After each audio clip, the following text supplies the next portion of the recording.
నమస్తే. నేను చూపించే మీరు ఎప్పుడైనా తినుంటే వాటి పేరేంటో కింద కామెంట్ చేసండి. ఇవి మా సైడ్ బాగా ఫేమస్, ఎక్కువగా సమ్మర్లో దొరుకుతాయి. ఇంట్లో పట్టుకునే వాళ్ళు ఏంటంటే పచ్చిమిర్చి వేసి మంచిగా పట్టుకుంటారు, లేకపోతే షాపుల్లో దొరికే ఏంటంటే ఎండుమిర్చి అండ్ బెల్లం వేసి మంచిగా తయారు చేస్తారు. ఇట్లా మా సైడ్ రేగుడియాలు అంటారు.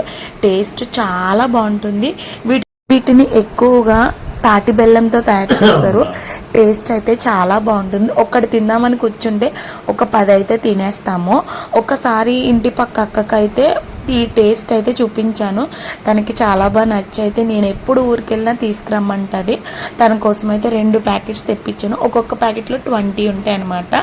నాకైతే ఒక 30 తెప్పించుకున్నాను. నాకు నా ఫ్రెండ్స్కి ఎప్పుడైనా టైం పాస్గా ఫీవర్ వచ్చినప్పుడు, నోటికి ఏమీ టేస్ట్గా లేనప్పుడు అయితే తింటే చాలా బాగుంటుంది. మీలో ఎంతమంది టేస్ట్ చేస్తారనే కింద కామెంట్ చేయండి. వీడియో నచ్చితే లైక్ చేయండి.